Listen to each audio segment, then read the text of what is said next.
Le buffle n'est pas un simple animal à cornes serrées. Leur capacité à s'adapter à l'environnement est étonnante. Eh ouais. Certains buffles peuvent plonger et brouter sous l'eau carrément. D'autres sont très rapides. Ils sont même utilisés dans les courses de chevaux. Nous allons maintenant vous parler des buffles les plus uniques du monde, et des taureaux bien sûr. Le buffle d'Asie est surtout connu pour sa taille. Avec une hauteur au garrot d'environ 7 pieds, plus de 2 mètres, une longueur d'environ 10 pieds, environ 3 mètres, il peut atteindre une masse de plus d'1 tonne, eh oui. Pas mal, non? Une telle montagne de muscles est capable d'arracher des arbres, de combattre des tigres et d'être un véritable bélier, balayant tout sur son passage. Mais peu de gens savent que le véritable super pouvoir de ce buffle n'est pas lié à sa puissance ou à ses aptitudes au combat. Il s'avère que ce taureau est l'un des meilleurs nageurs de tous les ongulés. Eh oui, environ 70% de son régime alimentaire est constitué de plantes qui poussent, écoutez-moi bien, sous l'eau. Pour s'en nourrir, cette espèce a appris à plonger mieux que la plupart des espèces de mammifères terrestres. Ce buffle peut retenir sa respiration pendant longtemps. Même d'excellents plongeurs comme les ours polaires, les loutres et les castors l'envient. Mais le plus important, c'est que celui-là est capable de brouter sous l'eau. Eh ouais, on ne s'attend pas à une telle capacité de la part d'un taureau, d'un buffle, n'est-ce pas? Allez, mets des likes, mets des likes. La plupart des animaux qui mènent une vie terrestre évitent de plonger la tête sous l'eau, même s'ils savent nager. Et même si l'animal est capable de plonger, il est dangereux pour lui de mordre et d'avaler de la nourriture sous l'eau, parce qu'il peut tout simplement se noyer. Mais ce n'est pas le cas du buffle d'Asie. La plupart du temps, lorsqu'il broute, il garde la tête sous l'eau, il cueille et mâche, et avale tranquillement sa bouffe. Le buffle aime particulièrement les marécages, les lacs stagnants et les rivières lentes et larges. En même temps, sa structure ne ressemble pas du tout à celle des mammifères aquatiques. Le corps d'un buffle, bien que puissant, mais ses pattes sont fortes avec des sabots bien lourds. Il n'est pas question de nageoires ou de forme aérodynamique. Il est d'autant plus surprenant que la capacité à nager et à plonger rapproche le buffle de sa lointaine parente, la baleine. Un peu choquant, d'accord, mais les baleines et les dauphins, ils sont pas des parents d'autres prédateurs aquatiques comme les phoques, par exemple. Les baleines sont des parents éloignés, et oui, qui sont allés dans l'océan il y a des millions d'années. Qui sait, peut-être que les buffles d'Asie ressembleront aux baleines d'une certaine manière après des millions d'années de développement. En tout cas, l'eau supporte parfaitement leur poids, ce qui permet à ces animaux à cornes d'atteindre des dimensions plutôt gigantesques. Et vous, comment voyez-vous leur évolution? Allez, mets-le dans le commentaire. Les zébus sont très répandus sur le territoire du sous-continent indien. Pour la plupart des personnes originaires d'autres parties du monde, ces animaux ont un aspect très inhabituel. Une vache avec des pattes fines et fortes, quoi. Une bosse comme un chameau et des puissantes cornes dirigées non pas vers l'avant, mais vers le haut. On sait jamais, si Dieu leur tombe sur la tête. Ces cornes poussent de manière différente. Parfois, elles se courbent et vont tout droit au-dessus de la tête de l'animal. Parfois, elles sont recourbées, quoi. Ces taureaux ont une capacité unique. Ce sont de véritables coureurs et d'excellents coureurs, d'ailleurs. Les zébus sont beaucoup plus massifs et lourds que les chevaux, mais ils peuvent courir presque aussi vite que les meilleurs chevaux de course pur sang. Cependant, en raison de leur nature peu accommodante et des spécificités de la structure de leur corps, il est préférable de ne pas monter dessus. C'est pourquoi les courses de traîneaux de zébus sont très populaires en Inde, surtout dans les États de l'ouest du pays.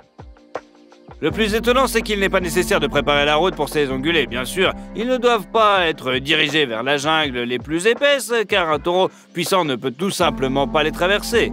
Mais la praticabilité du zébu est comparable à celle d'une Jeep.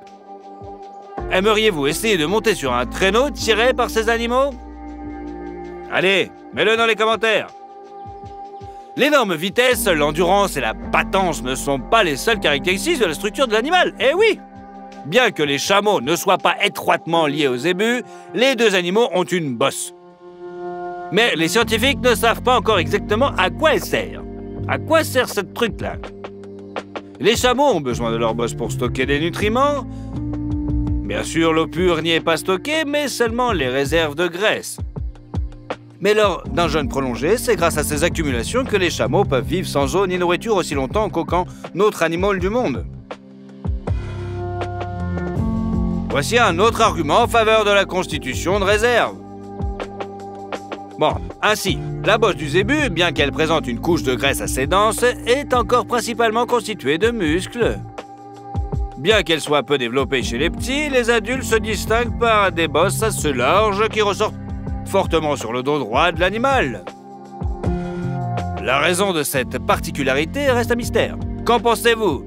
Allez, écrivez dans les commentaires. Oui, je te jure, on lira. Et le zébu peut grogner comme un lion. Les sons émis par ce taureau diffèrent selon la profondeur de l'utérus. Ah, on peut les entendre à des kilomètres à la ronde. Quelle serait votre réaction si vous entendiez quelque chose de ce genre en vous promenant en Inde? Hein? Par ailleurs, les zébus ne sont pas des parents des vaches ordinaires. L'ancêtre de la vache européenne, dont sont issues la plupart des races dans le monde, regardez, c'est lui, l'ancêtre du zébu, était plutôt asiatique. Ces deux branches ont divergé il y a environ 300 000 ans. La partie du zébu est l'Indonésie. Mais il y a plusieurs siècles, cette race s'est répandue d'abord dans toute l'Asie, puis a gagné l'Afrique et enfin toute la planète. Le zébu est apprécié pour son endurance. Une vache de cette race est parfaitement adaptée à la vie dans les tropiques chauds et arides, ou à l'inverse, humides. Mais génétiquement, cette race ne s'est pas trop éloignée de sa parente européenne, de sorte qu'elles peuvent se croiser et donner une progéniture saine, voire très saine, dotée d'une excellente immunité. Le zébu produit également un lait très gras et nutritif, mais beaucoup moins qu'une vache européenne. C'est peut-être pour cela qu'il y a plus de zébus que d'habitants sur les territoires de Madagascar. Mais ce n'est pas seulement pour des raisons pratiques. Cet animal joue un rôle important dans la culture locale. Les taureaux sont connus pour le fait que, contrairement à la plupart des autres herbivores, ils préfèrent affronter le danger en se battant plutôt qu'en essayant de s'enfuir. Même les grands antilopes ont peur de se battre avec les lions et autres prédateurs, bien qu'ils dépassent leur taille. Il en va tout autrement du taureau. Lorsqu'il voit un chasseur, il est plus enclin à lancer une contre-offensive et même à porter le premier coup s'il se sent menacé. L'arme principale du taureau, bien sûr, est une force incroyable et des cornes puissantes. Il n'est pas surprenant que, compte tenu de sa nature pugnace, le Texas Longhorn effraie par sa seule apparence. En effet, ces taureaux possèdent les cornes les plus longues du monde parmi tous les animaux de leur espèce. La longueur d'une corne peut atteindre 1,80 m. C'est la taille d'un homme adulte quand même. En même temps, les cornes sont proportionnelles. Puissantes à la base, elles se rétrécissent progressivement et leur extrémité est très pointue. Une telle arme pourrait permettre à un taureau de se battre contre un tigre à dents de sabre, pas comme les loups ou les cougars ordinaires. S'approcher de ce taureau est déjà effrayant. Il semblerait que les cornes de cette puissante créature soient capables de transpercer un char d'un saut. Mais d'où vient ce trésor du Texas? Il s'avère que les Longhorns sont une race ancienne qui a une longue histoire. Ces taureaux sont les descendants des premiers bovins qui ont été ramenés à l'époque de Christophe Colomb. Le fait de vivre dans un isolement relatif a conduit à la formation de qualités inhabituelles de la race qui n'ont fait que s'enraciner avec le temps. Il est d'autant plus surprenant que le Texas Longhorn ait un caractère incroyablement doux. Il n'est pas agressif. Il est fidèle à l'homme et se montre patient, même face à des vaches domestiques ordinaires et inoffensives. Apparemment, si vous avez vraiment confiance en vous, l'envie de recourir à la force pour résoudre les conflits disparaît vraiment. Pourquoi attaquer quelqu'un si tout le monde autour de vous sait déjà qu'il vaut mieux ne pas se frotter à vous, n'est-ce pas? Le super pouvoir de Longhorn va vous surprendre. Il n'est pas associé à des qualités de combat phénoménales ou à des cornes. Le corps de ce taureau est assez typique. Un animal musclé, plutôt mince, sans bosse, gros ventre, tout simplement. Un animal à la fois massif et svelte. Il est d'autant plus étonnant qu'il soit capable de résister à la chaleur et la sécheresse extrême. Le super pouvoir du Longhorn est sa capacité à survivre dans des conditions désertiques les plus rudes. Il peut rester plus longtemps sans eau ni nourriture que tous les autres races et sous-espèces de taureaux. Et bien qu'il soit connu pour sa nature douce, un tel animal peut facilement combattre un prédateur. Tout cela permet aux fermiers du Texas de laisser les troupeaux de Longhorn paître relativement librement, même dans des endroits assez rudes où le bétail ordinaire ne survivrait pas en raison des attaques de lions de montagne, de loups et du manque d'eau. Excellentes caractéristiques physiques, loyauté envers l'homme, endurance, telles sont les qualités qui ont attiré les hommes vers les chevaux il y a des milliers d'années. Il n'est donc pas surprenant que les Longhorns soient de plus en plus utilisés comme monture. En outre, ces taureaux sont assez faciles à conduire et sont capables de s'associer à une personne, presque comme les chevaux. Aujourd'hui, cette race est encore principalement utilisée pour l'élevage de viande. Mais qui sait, peut-être deviendra-t-elle la première race de taureaux d'équitation au monde. Bah, ça serait quand même pas mal, étant donné l'apparence inhabituelle du truc, quoi. Et vous, est-ce que vous aimeriez bien monter sur un cheval comme ça? Vous pouvez le mettre dans les commentaires. Le yak est probablement l'un des taureaux les plus mignons du monde. Il suffit de regarder son long et épais pelage. On dirait une peluche de la taille d'une petite bagnole quand même. Mais bien sûr, un yak est un être vivant et pas un jouet. Et l'apparence inhabituelle de ce taureau est le résultat d'une adaptation à des conditions de vie plutôt extrêmes. La particularité de ce taureau est qu'il est capable de résister à un climat exceptionnellement froid, aux vents les plus violents et aux gelées les plus sévères. Par ailleurs, le yak ne vit pas du tout au pôle Nord, mais dans les montagnes de l'Himalaya. Un taureau ordinaire ne pourrait y rester, disons qu'une heure. Le yak, au contraire, se sent à l'aise à une température telle que les larmes se transforment en glaçons sur les cils. Moins 20, moins 30, tout ça, quoi. Ce n'est pas la seule caractéristique de la race. Plus la montagne est haute, moins il y a d'oxygène dans l'air. Et oui, par conséquent, les animaux, comme les humains, s'ils se trouvent dans de telles conditions, ressentent un manque d'air même en augmentant leur respiration. Mais pour un yak, ce n'est pas un problème. Par rapport à la taille de son corps, il a des poumons et un cœur plus grands.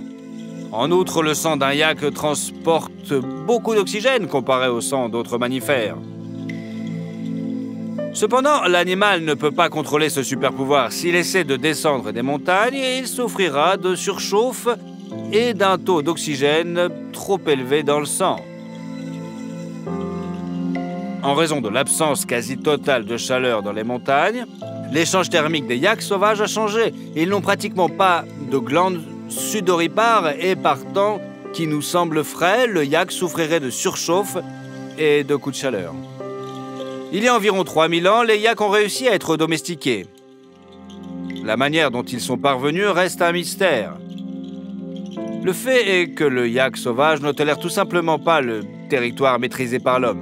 Il déteste les terres agricoles, évite les humains et a un tempérament féroce. Il faut une douzaine de loups adultes pour venir à bout d'un yak adulte. Bien que cet ongulé évite l'homme, il n'a presque pas peur.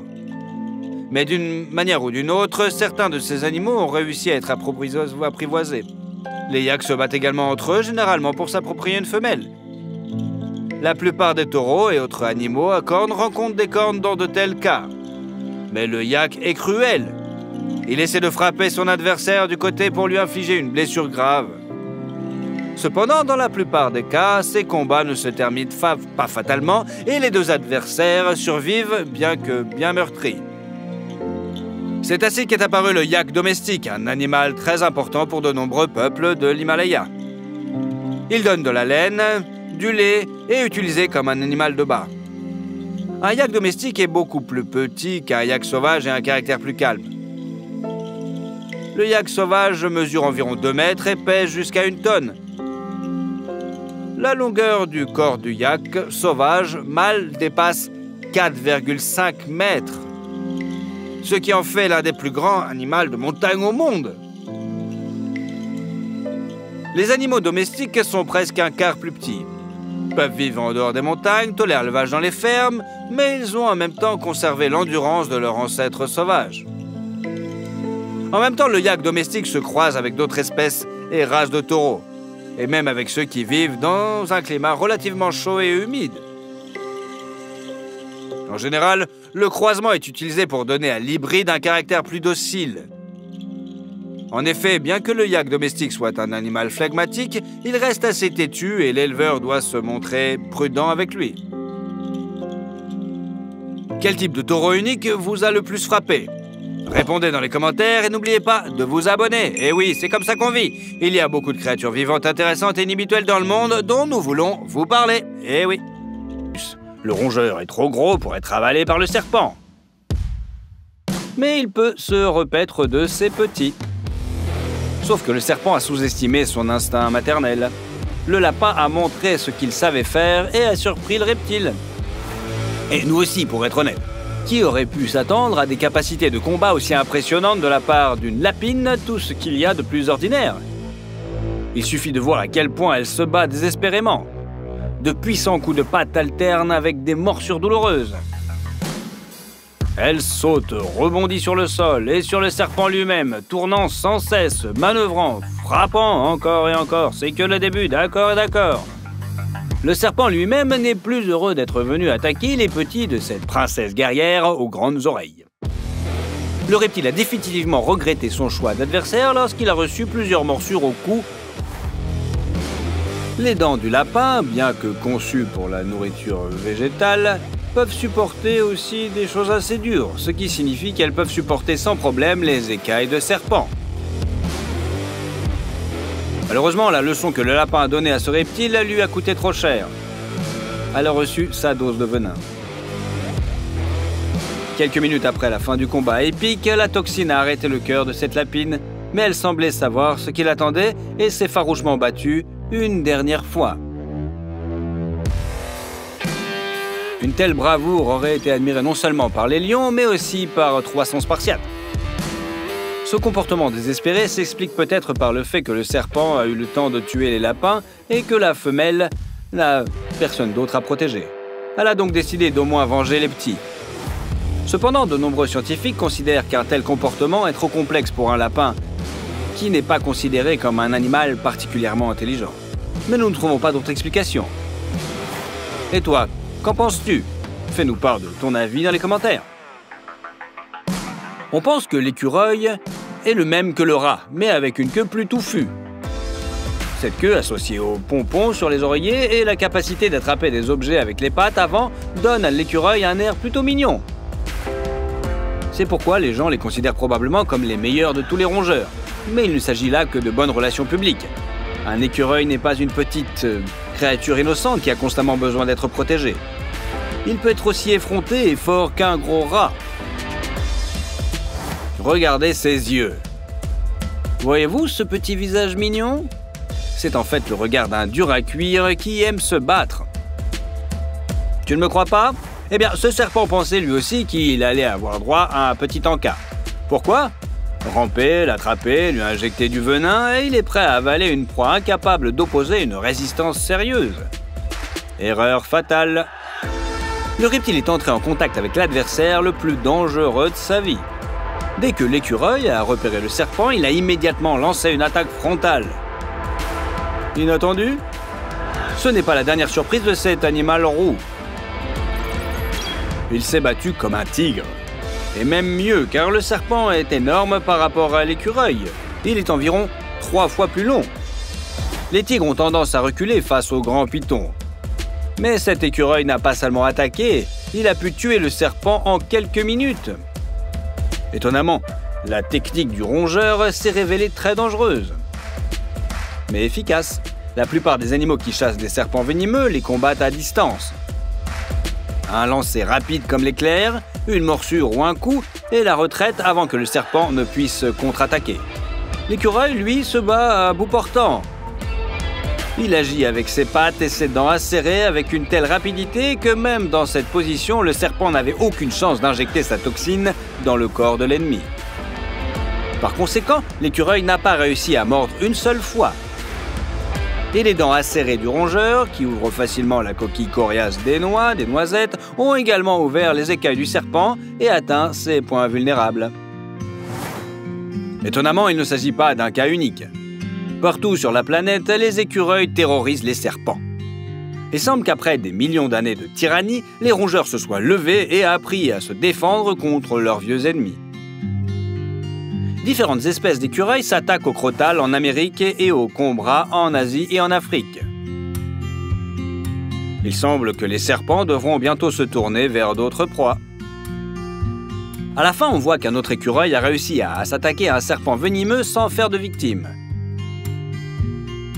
Il est probable qu'une telle attaque et une telle agressivité de la part d'un rongeur commun soit due au fait que le nid d'un écureuil avec ses petits se trouve trop près et qu'il n'a aucune défense contre le serpent. Et pourquoi attendre qu'un ennemi dangereux vous attaque chez vous alors que vous pouvez le rencontrer à l'avance et attaquer à votre guise? Cette logique a sauvé les petits écureuils, tout comme la bravoure de leurs parents. Par ailleurs, vous savez maintenant que les écureuils ne se nourrissent pas seulement de plantes, de baies et de noix. Comme beaucoup d'autres rongeurs, ils sont omnivores. Le serpent sera donc un dîner nourrissant pour le combattant rouge à fourrure.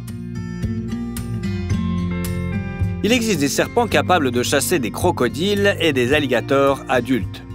Mais ils sont peu nombreux, seuls les pythons les plus grands et les plus forts peuvent venir à bout d'un adversaire aussi puissant et dangereux. Un anaconda ou un python réticulé adulte représente une réelle menace pour les crocodiles.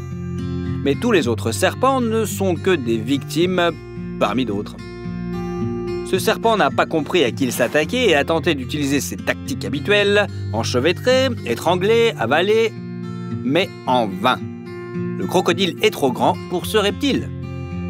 Il ne parvient pas à percer ses écailles blindées. En même temps, la peau du serpent elle-même est assez lisse, une cible parfaite pour la bouche du croco. Ce géant est armé d'une mâchoire au croc puissant. La force de sa morsure peut broyer du métal. Le crocodile saisit le serpent avec ses mâchoires. Son long corps fait qu'il est presque impossible de les rater pendant la morsure. Le crocodile utilise alors sa tactique préférée. Il secoue furieusement la tête d'un côté à l'autre et tord le serpent. Cela semble très brutal. Mais cette façon de combattre n'est pas un caprice d'un crocodile cruel, mais une tactique calculée. Grâce à ces mouvements, les crocs du reptile infligent des dommages plus profonds au serpent, le privant de ses forces, l'épuisant et pouvant même endommager sa colonne vertébrale. Le serpent devient alors presque paralysé et le crocodile n'a aucun mal à mettre fin au combat en sa faveur. On pourrait croire que les serpents ne sont qu'une cible pour l'intimidation des autres animaux. Ce n'est pas le cas. Ces reptiles sans pattes effraient les autres espèces depuis des millions d'années.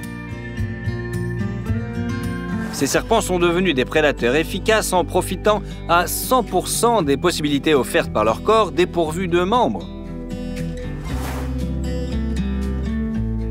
Cela peut paraître étrange, mais l'absence de pattes a vraiment aidé les serpents.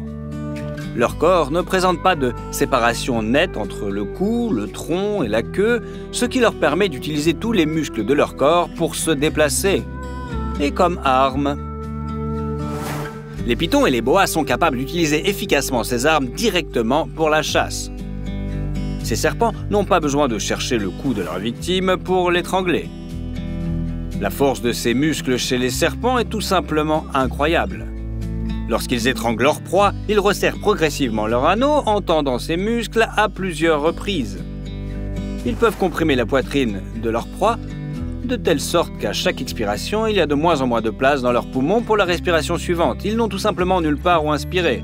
Le corps du serpent ne les laisse pas entrer. De plus, la masse du reptile ne permet pas non plus une respiration normale, ce qui augmente la pression sanguine et désactive progressivement les organes internes.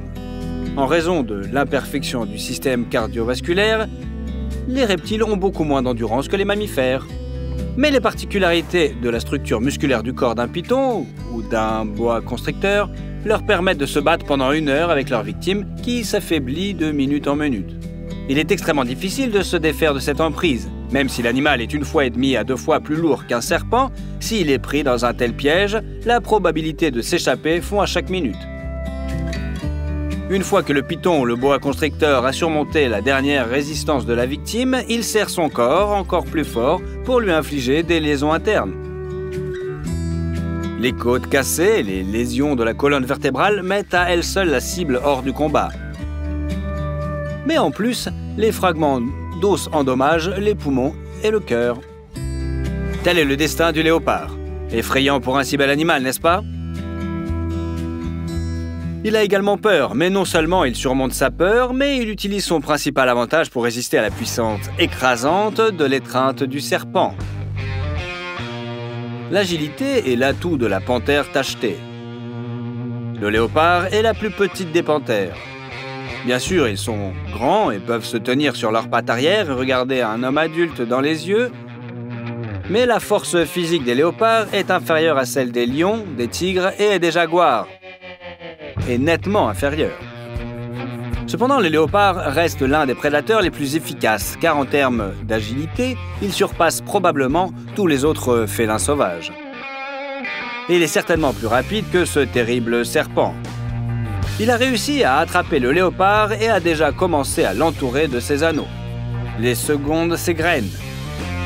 Si le chat cède à la peur et commence à s'agiter d'un côté à l'autre, le piège finira par se refermer et le léopard deviendra un repas copieux, dont le serpent pourra se nourrir pendant des semaines.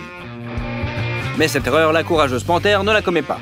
Elle voit clairement où la prise du serpent est la moins forte et réussit à s'échapper du piège.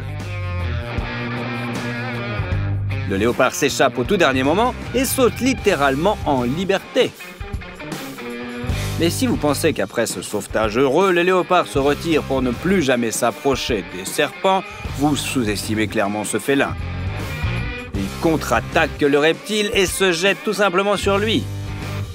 Le léopard a déjà compris que la force du serpent réside dans ses anneaux, qu'il utilise pour serrer sa victime. Si le reptile était tiré au point de devoir garder son corps droit, il n'a aucune chance de s'agripper. Le serpent n'a pas de front. Le léopard utilise cette tactique et attaque le serpent avec ses propres griffes.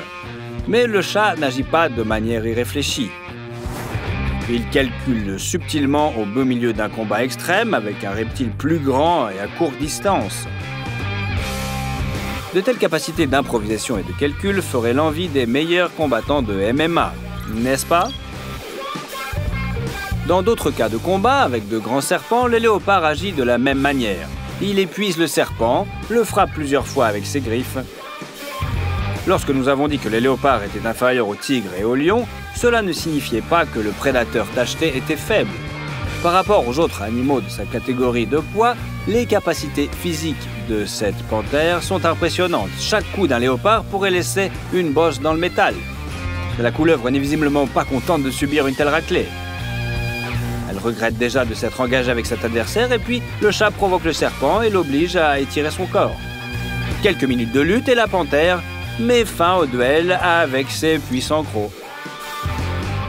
D'accord, lorsque le serpent est opposé à un prédateur relativement grand et agile comme le messager sagittaire, la défaite du reptile reste compréhensible. Après tout, cet oiseau est un spécialiste des serpents. Il dévie leurs jets avec les plumes battantes de ses ailes et les écrase avec des griffes émoussées qui fonctionnent comme des marteaux. Même un cobra pourrait céder face à un tel adversaire. L'issue du combat n'est pas choquante, même si le prédateur mérite le respect pour les qualités de combattant de cet oiseau et sa façon de se lancer dans un combat ouvert au lieu d'essayer de prendre les serpents au dépourvu.